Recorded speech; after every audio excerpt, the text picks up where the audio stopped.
L'aventure du voyageur et du soldat. Il était une fois, au XIXe siècle, dans une ville animée du sud de la France, un jeune homme nommé Victor.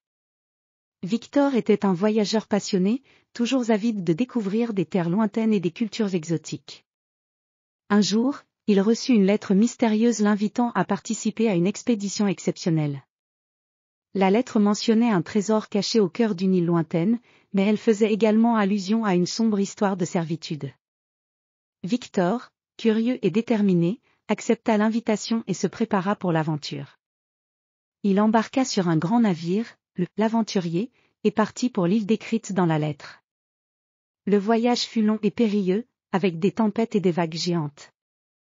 Mais Victor ne se laissa pas décourager. Après des semaines en mer, l'île apparut enfin à l'horizon.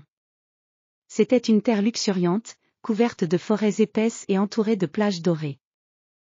Victor débarqua avec enthousiasme et commença à explorer l'île. Il découvrit bientôt un vieux château abandonné, enveloppé de mystères et de légendes. En entrant dans le château, il trouva des indices qui le conduisirent à une salle secrète. La salle était remplie de vieux documents et d'artefacts.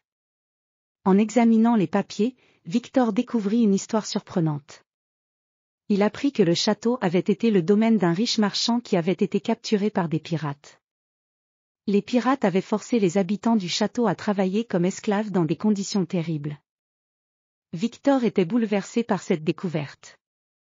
Il trouva également un vieux journal écrit par l'un des esclaves du château, un homme nommé Pierre. Le journal décrivait les horreurs de l'esclavage et les rêves de liberté de Pierre. Victor lut les pages avec attention, ressentant une profonde compassion pour Pierre et les autres esclaves. Inspiré par l'histoire de Pierre, Victor décida de rendre justice. Il chercha des preuves de la fortune cachée, mais ce qu'il trouva fut bien plus précieux, un document qui prouvait la liberté des esclaves restants. Avec ce document en main, Victor contacta les autorités locales et leur révéla l'histoire du château. Les autorités, touchées par le courage de Victor et l'histoire poignante de Pierre, prirent des mesures pour rendre hommage aux victimes et assurer que l'île devienne un symbole de la liberté et de la justice.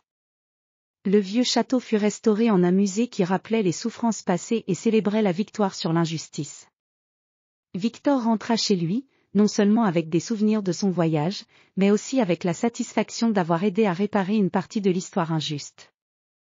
Il se rendit compte que le véritable trésor n'était pas l'or ou les bijoux, mais la liberté et la dignité retrouvées pour ceux qui en avaient besoin.